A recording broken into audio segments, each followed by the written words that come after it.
atmosphere.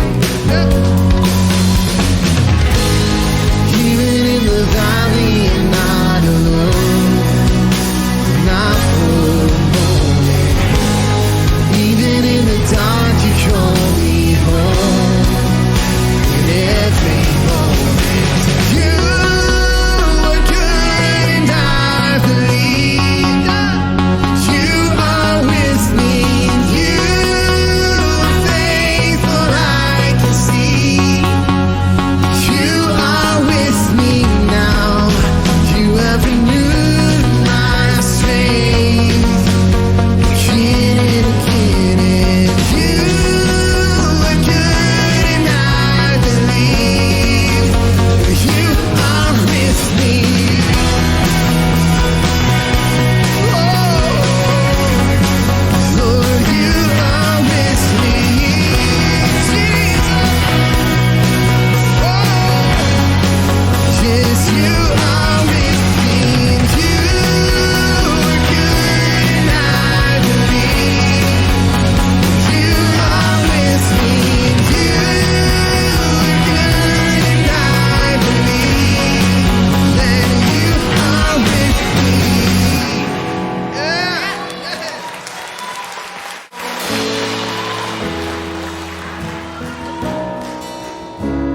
Just lift him up in this moment.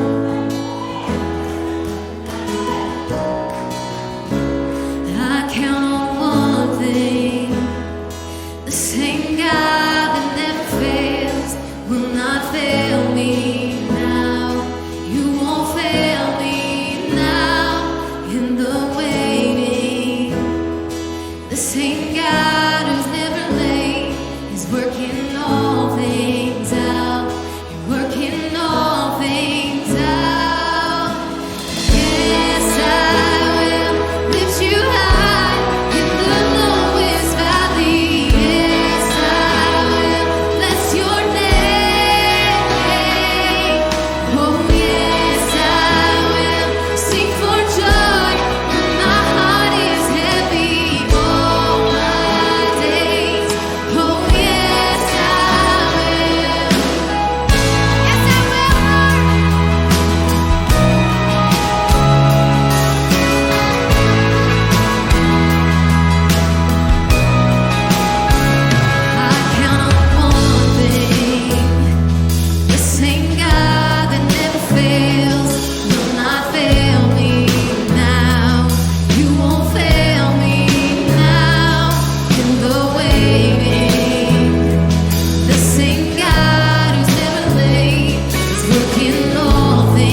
Hey, good morning and welcome everybody. Today is a very, very special day as we are celebrating Difference Maker Day.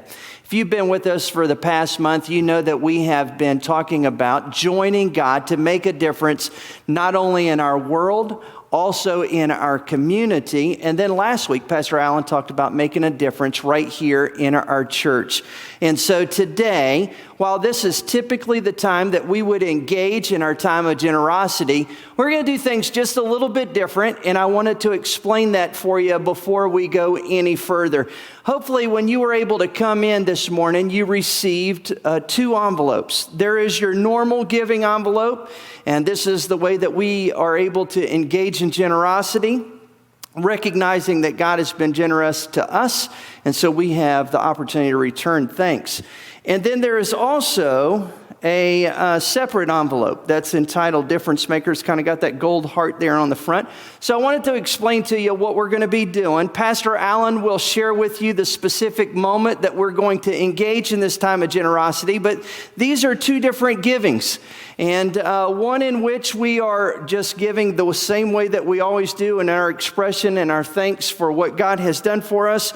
But we're also thinking about how God is making a difference in this world. And so we want to be able to join up with Him. We want to be able to give above what we normally give so that we are able to see our church, the reach of our church, go beyond where we normally get a chance to go. And so I hope that gets you excited. Like, we are going on a journey together, and I hope that you're pretty fired up to be able to join God in this same capacity. So later on, when Pastor Allen leads us, there will be a time that we receive this offering. Both of these offering envelopes, should you choose to, can be just dropped off in the same basket. And so you'll drop both of those off. Make sure that if you're going to engage in the Difference Maker offering, we encourage you to take a look at the back. It's actually perforated. Fill out the back, insert that into the envelope, and then just drop off both of those when the basket comes through. Well, listen, there are tables that are set up outside of each and every venue. And if you'd like to engage in this particular offering, the Difference Maker offering, you can do that online today out at those tables. Or when you go home, you can also go to differencemaker.church and you'll have an opportunity to engage there. I want to share with you, as we're getting ready to continue on with the rest of our service, we have a video that's going to share with you some of the fresh expressions that Pastor Allen mentioned last week, that we see God doing some amazing new work in our communities just up the road in Johnson City and also in Bristol. So take a look here at this video and see what God's doing in a fresh way.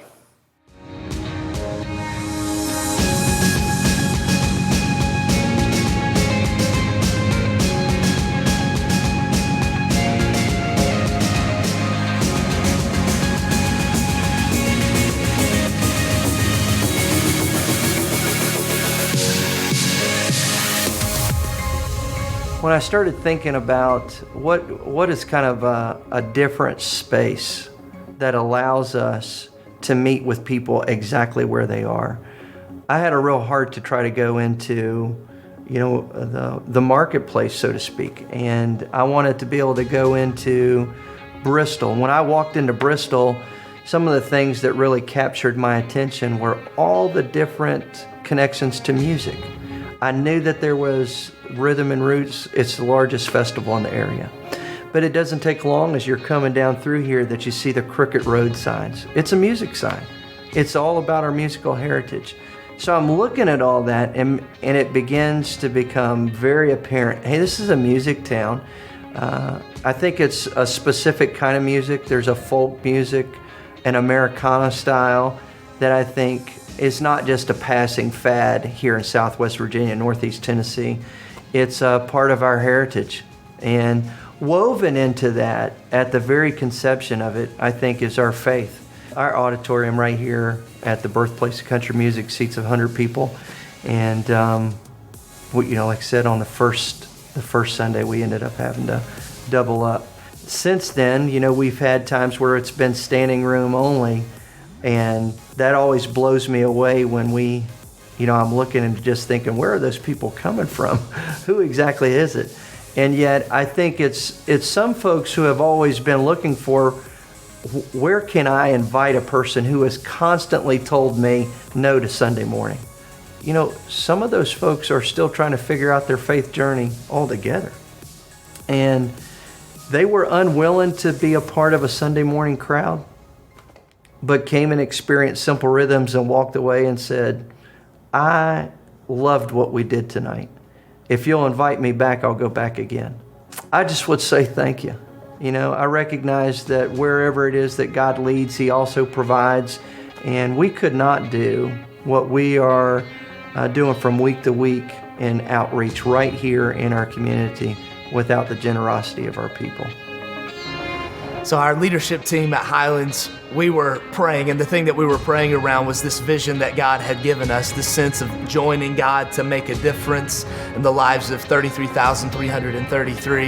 And one of the neat things that we felt like was happening in a part of the process was this sense of diversifying our approach, and that there could be some new things that maybe that God was doing. And just around the table, there were guys on the team who were like, hey, what if we launch something new in the Johnson City area where there's a ton of people and a ton of potential to be able to reach new people? And over the course of those conversations, we landed on actually the Johnson City campus of Highlands Fellowship becoming what we now call New Collective Church, which is a fresh expression of Highlands Fellowship, and then launched officially in March. And since that point in time, there's been, now as of today of recording this video, 111 people who've said yes to Jesus, and close to 300 kids who have come through in those few months. And I haven't ever been a part of anything like what God has done through Highlands Fellowship, and now expanding and becoming the G3 Collective Network, and these fresh expressions that God is creating in NCC and Simple Rhythms, and these things globally around the world. And what I've had an opportunity to say in some small circles when we meet and we talk around the table amongst leadership is thank you so much. I don't know any other people that I've ever been around that are so generous, that are so kind, that are so, let's go after this thing, right? Let's go after Great Commandment, Great Commission. Let's go after these things, even if it means us changing things, sacrificing things. Let's go after that. And and I haven't been around leaders really as humble as those who were a part of our leadership team, and Pastor Allen, and those who, even our global pastors around the world who come here for G3 conference, those things that just this posture of humility that says, this doesn't have to be about me. This doesn't have to be a me thing. This can be a us thing. This can be, and I believe that's really what it's going to take for us in this next season. And so if there's anything I could encourage us in, is that this is an us thing, and it takes all of us individually bringing to the table, God, here I am, do something in me and through me, and then do something in us and through us that would undeniably be a thing where it's like, oh, this is Jesus. This is us joining God to make a difference.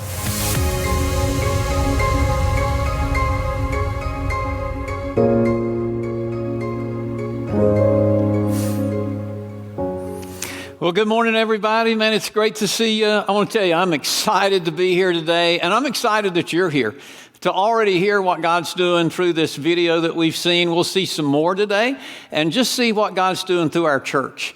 We are one church in multiple locations, and actually what God's done through us is beyond what we ever dreamed. Is basically what God's done is He's given us a collective of campuses, and then a collective of fresh expressions. We also have a regional network of churches now, and we have a global network of churches. God's taken a vision, and He has done amazing, far and above what we ever dreamed He would do with it. And you're a part of that. So we're thankful for all of you who have bought into our vision, who are all in, who are excited about it, just like we are as a staff and as a community of churches. And may God continue to use us in incredible ways in the days ahead. Now, you may be here for the first time today, and this is a unique Sunday for us. This is once a year we come together and we ask our folks to give above what they normally give so we can go beyond where we normally go as a church. But hey, I want you to know something. You picked a great day to come. You're our guest today. And today, you're going to be able to see what our church is all about. Some of the DNA of our church will be able to be shared with you today. And if you're looking for a church, I want to tell you right now, we want you to connect here. You belong here. We need you here. And we'd love to have you to be a part of all that God's doing. So it's Thanksgiving week. It's a week that I absolutely love because we're going to get together with family and friends. We're going to eat a lot probably, and it's going to be amazing, right? So what I wanted to do on Difference Maker Day was just press the pause button for a second. And let's begin not only to thank God for all that He's done in our church, but how about directing that to you personally? I want to start the message today with this question. What about this in your life? What great things has God done in my life? When you think back over your life, not only this year, but when you think back over your life, what great things has God done? Well, if you're a child of His, that's the greatest thing, right? He somehow saved us beyond ourselves when we did not deserve it, but He saved us by His blood through the death of Jesus Christ. I'm thankful for my family. We looked at a picture of my family last week, and I told you last week we're not a perfect family. It's more dysfunction junction. And I love those guys. They're just I love them. I don't know. I would do anything for them. And then, I'm thankful for our church. I'm thankful for the team that I work with. You're probably thankful for many of the same folks. Maybe your workplace, your job, your family. What's God done in your life that you can be thankful for?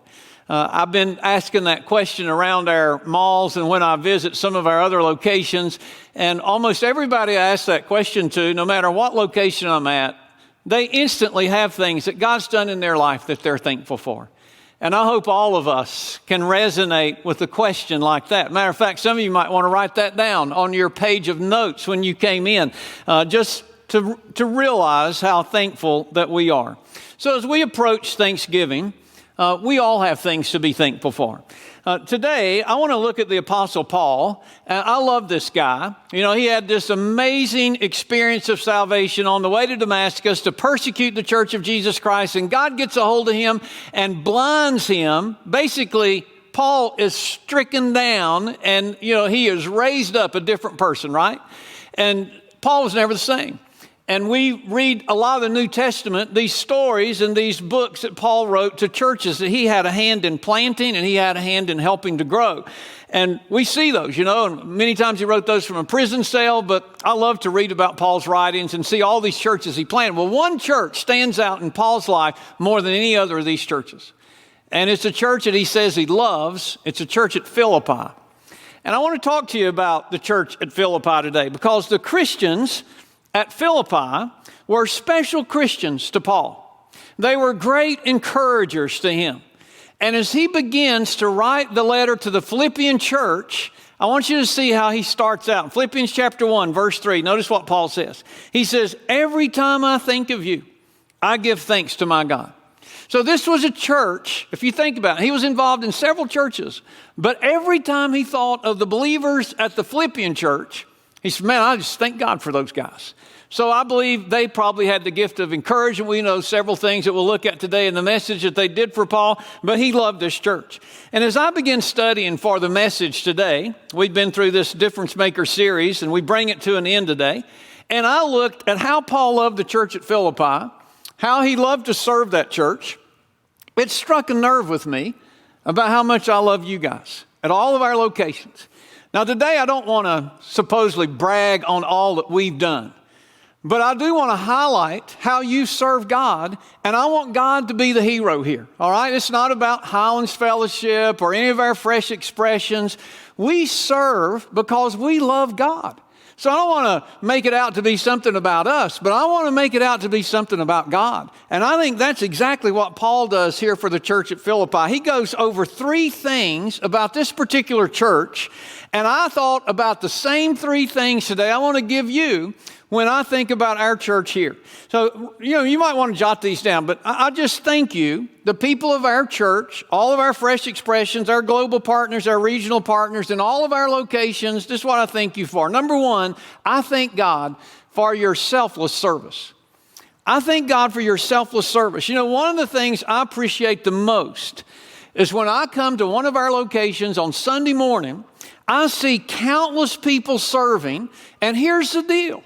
Not out of guilt, not out of some duty. They're not out there serving because we've shamed them or we've guilted them or they think it's some kind of obligation they owe to God. But the people who are serving at our locations, man, they do it willfully and they do it joyfully. That's an amazing thing to see. And it peps me up when I come on the parking lot, it's pretty amazing. Now, Paul experienced the same thing. Notice here in chapter 2 of verse 17 what he says about the church at Philippi. He says, but I will rejoice. This made Paul happy. Even if I lose my life, pouring it out like a liquid offering to God, just like your faithful service is an offering to God, and I want all of you to share that joy.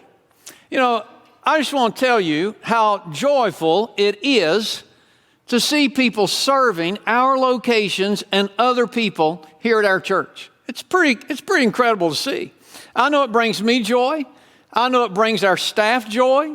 But the greatest thing is I know it brings God joy when we serve other people. God loves that. Now, you may not realize, but it takes hundreds and hundreds, about 600 or 700 people serving. And what I've learned is many of these people are behind the scenes. You don't ever see them, so that we can have a service like we're having today that will encourage thousands and thousands of people. We couldn't do it without so many selfless servants that are helping make an eternal difference in the thousands of lives that we're able to serve every week. So I wanted today to just take a minute and show you some of these people at some of our locations. We've got several pictures of different teams that we have. They're going to scroll through these, and let me share some of these teams with you. We have an amazing volunteer team up at HF Kids. It's a great environment. They have great curriculum. Your kids are going to have fun. It's going to be safe for them. And hey, one of the neat things is we have churches from all over the state of Virginia coming to learn from our kids' ministry. And we've been a model for so many other churches because we have incredible staff and incredible leaders in those ministries at all of our locations. So your kids can have fun learning about Jesus. I was talking to a family 2 weeks ago. They're a new family to Highlands. And I said, well, man, how do you like it? And he said, we really do like it. He said, we enjoy the service. We enjoy the worship. He said, we've enjoyed the message. But he said, the thing that got us to come back was the kids' ministry. Our kids start talking about coming back to church on Wednesday. He said, that's never happened. And we've been in church for 20 years of our life. So I thought, man, shout out to the kids' teams. We've got amazing students' teams. Our middle school and high school ministry, man, these guys are amazing. Our worship team at every location, man, I love our worship team. Those guys, they practice and they rehearse. They have amazing talent and they share with us. Hospitality teams, we have bulletin teams, prayer teams. When you put in a prayer request, these folks pray confidentially over your prayer request. You had somebody to help you park today. All of the community service that we've served now over 20,000 people, individual people. We have tons and tons of folks who are volunteering selflessly to serve in our community. We have circle leaders, and those circle leaders help you move from a road to go around where you can grow deeper in your relationship with Jesus Christ. Did you know we have a ministry here at Highlands called counting teams? When the offering is taken up at all of our locations, they take it back and they count it where there's accountability and there's transparency so that it's all done in a way that would please God. Oh, we have so many different teams of people who are serving. And I just want to say thank you, just like Paul did. These are just a few of the teams that make up hundreds and hundreds of selfless servants serving in so many different ways with all their unique talents and gifts. And it takes all of us to make this place a special place. Now, notice when you're looking at all those photos, every one of those, everybody had a smile on their face. Every one of those folks. Now, here's the deal. I've been in church most of my life. And a lot of the volunteers that I've been around in churches before I came to Highlands, they didn't smile very much. And some of them felt like they'd been issued a sentence of service, you know? And you could sort of tell that by their face. But that's the reason I love the volunteers here. They enjoy serving in the giftedness that they have. Paul says it like this in 1 Corinthians 12:5. He says, there are different kinds of service, but we all serve the same Lord. Now, I don't know any of you that are not serving that have come and told me it's made me better in my Christian life. It's helped me to get the focus off myself. And hey, you may be fairly new to Highlands today. And you think, I want to serve. Well, we want you to serve. And we make it real easy for you to get connected and belong here. At the end of every service, right up front or right in the back of your location, we have what we call a meetup. And our campus pastor or our ministry leader will be there. And just in a few short minutes, we'll get to know you and you'll get to know us, and we can get you connected today. And we would love for that to happen because we think God wants that to be a part of your life. So thank God for your selfless service. Secondly, Paul thanked the Philippian church, and I thank you for your sincere witness. Your sincere witness. I want to ask you again to invite your family and your friends. We call it here, you're just one. Now, again, this is something, I just got off the phone this week with one of the fastest growing churches in Virginia. It's Passion Community Church. And Highlands has been a model for this church. It's the leading growing church in Virginia in Baptist circles. And Pastor Brian Hughes, who's been here with us, he called and he said, we stole just one from you. And he said, this year, we've seen over 300 people come to know Christ because they were just one. He said, it's become our DNA. He said, I can't go anywhere in our community if somebody don't bring up a just one and say, hey, here's a just one, Pastor Brian. Man, they know Jesus now. Now, don't introduce your just one till they know Jesus, because we don't ever want them to feel like they're a project, right? We have a heart for them to get to know the same God that we know. But thank you for inviting well over 1,000 just ones this year to our services. Many of them have stayed, and many of them have come to know Jesus Christ. When you look at growing churches across America, there's not a bunch to look at. But when you look at growing churches across America, there's only one thing that all these churches have in common, because most of the growing churches are in population bases where they're exploding. They're just growing because there's so many people moving in. That's not like what's happening here. But the reason that we're growing is because you guys are inviting, just like every growing church. The invitability factor is also the growth factor. That you believe there's something happening in a service in your church that you love, that you want other people whom you love to be a part of. And often when they come, man, their lives are changed. There's something happening here that God has His hand of favor on, and it's because of you. This was shown to me this past week. I went to a funeral of a longtime Highlander, a guy by the name of Dave Harris. Many of you may know Justin, who's worked with us on staff, and Justin conducted his dad's funeral. And he did an amazing job, and I love Dave and Buna. They were pre-marriage counselors to my daughter Martha and her husband Tyler. And so Martha and I were able to come to Dave's celebration of life service, and Justin had asked his boss to share a little bit about what kind of employee Dave was, and he gave this resounding effort about Dave's work ethic. And then Justin had asked his best friend, I believe the guy's name was John, and John got up, and you could tell John was a little uncomfortable in this situation, but John said, I love Dave. And he got emotional, of course.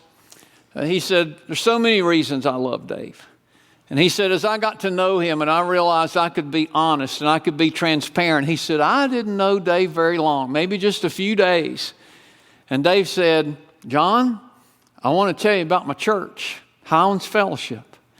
We've been there for years, and it's a great place. And your life will be better if you go to church with me. And I thought, man, Dave, those people who have been part of our church for years and years invited their friends and believed that if they could get their friends to know Jesus, their life would be better.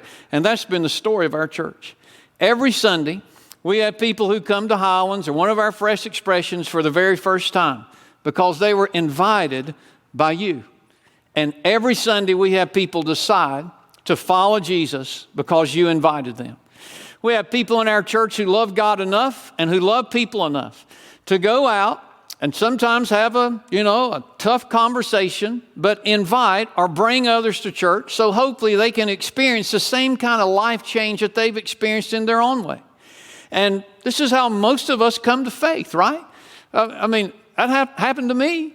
I had a guy who invited me to his church when I was 15 years old, and I got saved when I was 16. He started inviting me when I was 14, and I didn't believe in God. My sister had died, and I just was angry at God. I was very agnostic, and this old boy kept inviting me.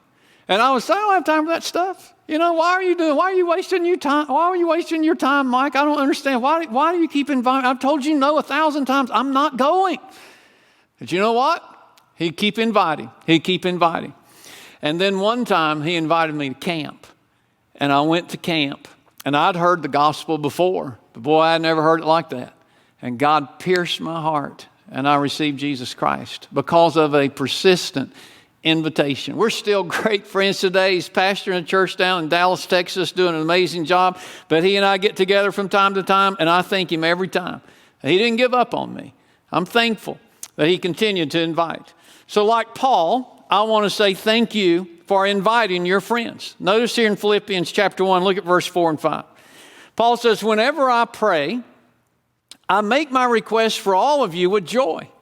For you have been my partners in spreading the good news about Christ. They were witnessing about Christ from the time you first heard it until now. He said, I want to thank you guys for your sincere witness.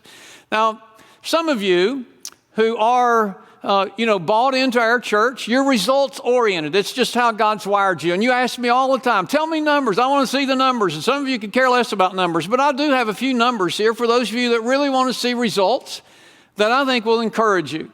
Here's the first one. We call a just one somebody who comes to Highlands for the first time. This year we've already had 1,460 just ones come through one of our locations. We've seen out of that group, 235 of those people become followers of Jesus Christ. And 91 of those folks have followed him in baptism. So that's pretty amazing what God's done in the hearts of so many people. Paul says in 2 Corinthians 4, verse 15, as God's grace reaches more and more people, there will be great thanksgiving, and God will receive more and more glory. The only reason I would share numbers with you is because numbers represent people, and when folks come to know Christ, God gets all the glory.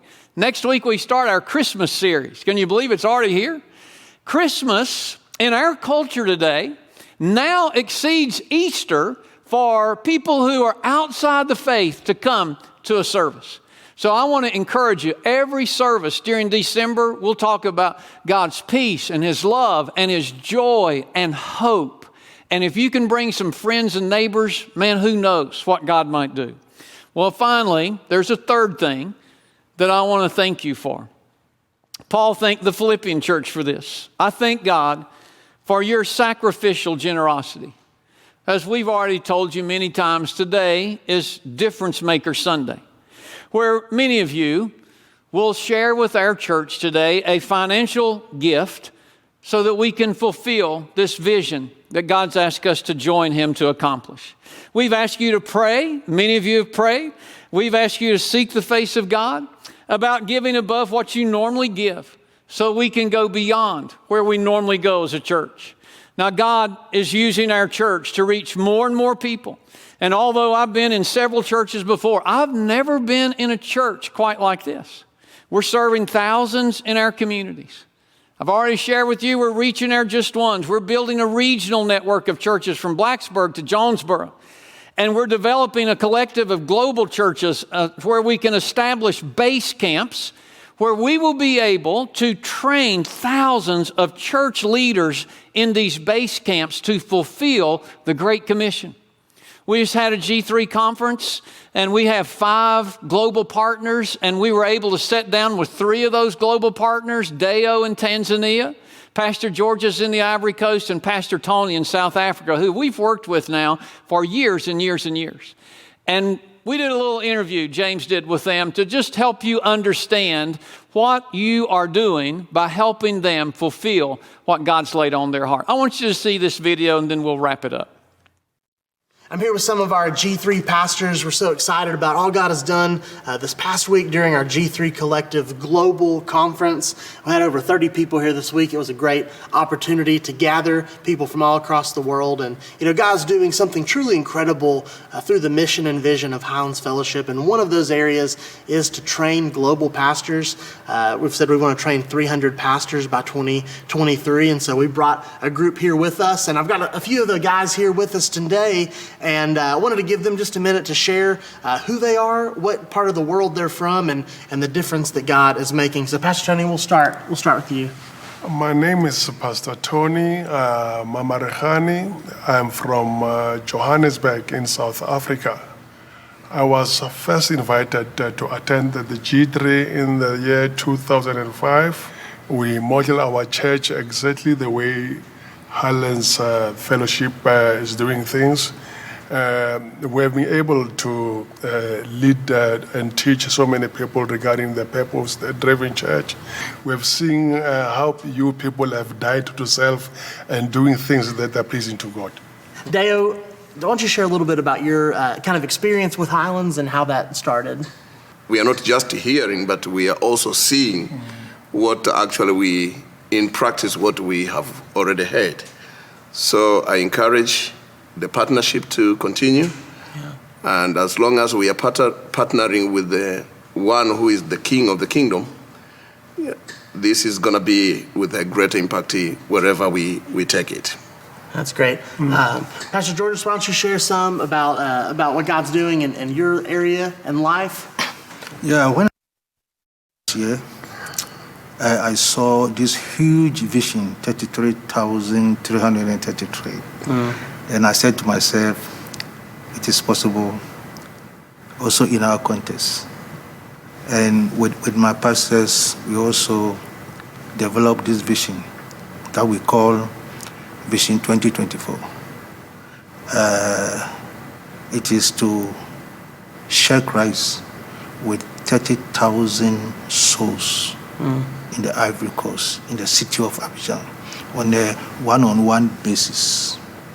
Then to shaping the lives of 3,000 just once. Yeah, that's great. Deo, anything you'd like to just kind of share with anybody before you leave? Yeah, I just want to encourage the Highlands Fellowship members that their work is not in vain. Yes. God honors it, He sees it, and is going to reward them. Yes. So they should just keep up doing a good work they are doing. Amen. Pastor Tony, anything? To all the people of Highlands, I would like to say, keep up the good work that you are doing. You are truly doing an impact all over the world. Bless you. Yeah. A question I think we ask ourselves a lot is, are the things that I'm invested in, involved in, does that really make a difference? Am I a difference maker in an area of my life? And I hope that you see just through just these quick stories from some of our G3 pastors that, the work that God is doing at Highlands Fellowship through you and through all of us together is making an incredible difference around the world. And so I wish all of us could travel to Tanzania and to the Ivory Coast and to all these places. That's probably not feasible, but the work that God is doing when we are joining Him to make a difference, it really is reaching people all around the world. And that's because of your generosity. It's because of your commitment to serve and to give and to go. So I want to say thank you for being a part of this. Tony, Deo, Georges, thank you so much for bringing people, for being a part of G3. And we're excited to hear next year what God has done as we continue to pray and partner with you guys. Thank you. Thank you. So obviously, as James said, these kinds of partnerships globally do not happen unless we have some generosity from our people here. And you guys have stepped up. You've been amazing. And because of your generosity, we're able to be on the front lines of fulfilling the Great Commission. When I hear these guys share all that God's doing in their heart and their lives and their churches and their country, it's amazing, guys. I mean, thousands and thousands of people now are hearing the gospel. And you guys at some point decided to give a gift financially that you could have spent those resources on a zillion other things that the world says that we need. But you sacrificed and you gave so that we as a church could fulfill what God's called us to fulfill. I want to thank you for that. And I want you to notice how Paul thanks the Philippian church for their gifts to him. Notice here in Philippians chapter 4, verse 10 and 15 and 16, notice what he says. He says, how grateful I am and how I praise the Lord that you are helping again. I know you've always been anxious to give what you could, but for a while you didn't have the chance. As you well know, when I first brought the gospel to you and then went on my way, when I left Macedonia, only you Philippians became my partners in giving. No other church did this. Even when I was in Thessalonica, you sent support more than once. So Paul made tents, of course, and then this Philippian church helped him be able to plant and fulfill a vision that God placed on his heart. And you guys, I want to say thank you for your selfless service, for your amazing witness, and your sacrificial generosity. I want you to know that part of the DNA of our church is generosity. We want to be a generous church. And I can only say thank you for those of you who faithfully give and allow us to fulfill what God's asked us to join him to do. Today, like Paul, I thank you for believing in a vision. In closing, look at this last verse, in Ephesians 3, verse 20.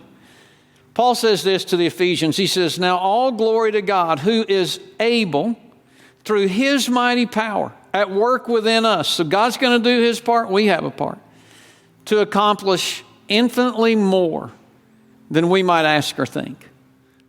Highlands, we're living witnesses of this verse, are we not? I mean, is that not right? We have already seen God accomplish more than we ever thought we would see him accomplish. Could it be that he wants to do even more? Well, I do think so. And I trust we'll all be willing to fulfill these things that God's asked us to fulfill.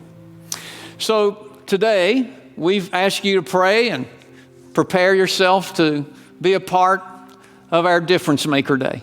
I hope you'll be a difference maker, not only in our local churches, but in our regional network and around the world, that we can continue to be a church that God will have his hand of favor on. You know, when I see so many churches declining and sort of looking inward and deciding, all right, we're going to take care of our four and no more. And you look at the picture of the church in America today and you see how almost in every facet the church is in decline. You know what I see when I look at that? I see a great opportunity for churches to stand on what God said, that the gates of hell will never prevail against this church, and that we can be a part by serving and giving. And I think God will look and bless and put his hand of favor on us, and we will be able to do so many more great things in the days ahead because it's all for his glory. So thank those of you who will give and participate today in this special offering. I want to pray with you. Lord, I love this passage of scripture that the Apostle Paul has about this church that he was so moved by, he was so grateful for, that they were with him, that they were able to hear the gospel from this guy who had been radically changed by your grace, like most of us in our locations today have been able to be radically changed by your grace. And because of that, God, they wanted to serve you. They gave of their time rather than to do all these things for themselves. They got in service to their local church. And thank you for the hundreds and hundreds of people who are serving from Highlands in our church and in our community and around the world. I thank you, just like Paul, for the people who want to share with others the gospel. I thank you for a guy like Dave Harris. He wanted his friends to know Jesus. And that made an impact on John's life. And I think of the privilege, God, that you've given all of us to be a witness for you. This church at Philippi was right behind Paul in sharing the gospel. And then they sacrificed gifts that they could have spent on themselves to help Paul go on his missionary journeys and plant so many churches that today we're still reading about, still changing culture today. May we be a church like that.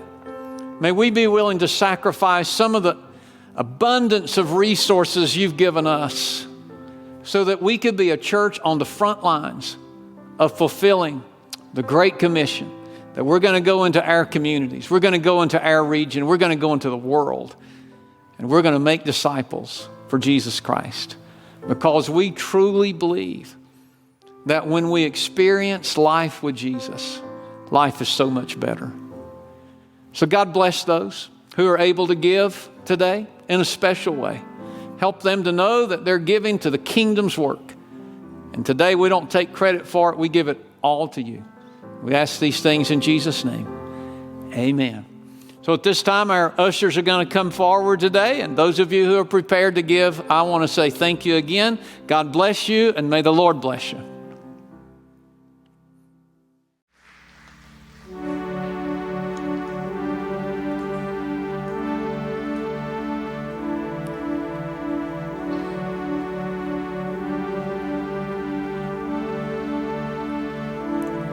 I've been strong and I've been broken within a moment. I've been faithful and I've been reckless at every bit. I've held everything together and watched it shatter. I've stood tall and I have crumbled in the same breath. I have wrestled and I have trembled towards surrender. Chased my heart adrift and drifted home again. Plundered blessings till I've been desperate to find redemption. And every time I turn around, oh, you're still there. Never left. I was found before I was lost. I was yours before I was not. There's grace to spare for all my mistakes, and now I just ran.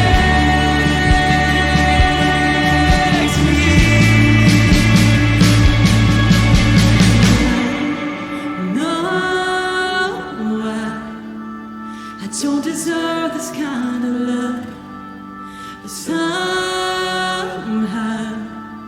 this kind of love is who you are. It's a grace I can never add up to be somebody you still want, but somehow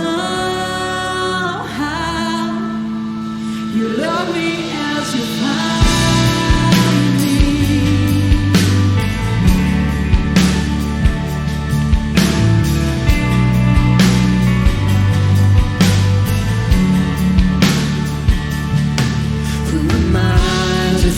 Your glory needs my praises, but if this borrowed breath is yours, Lord, take it all.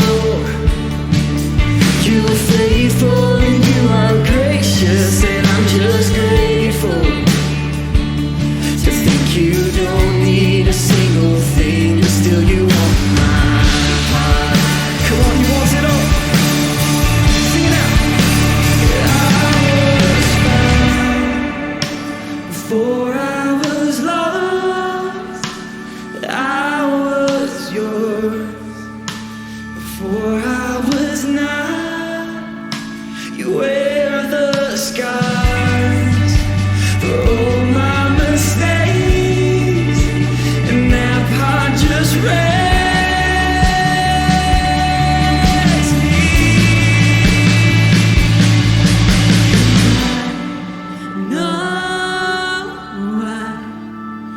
don't deserve this kind of love, but somehow this kind of love is who you are. It's a grace I can never add up to be somebody you still want, but somehow you love me as you find me.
deserve this kind of love. Somehow, this kind of love is who you are. It's a grace I can never add up to be somebody you still want. Somehow,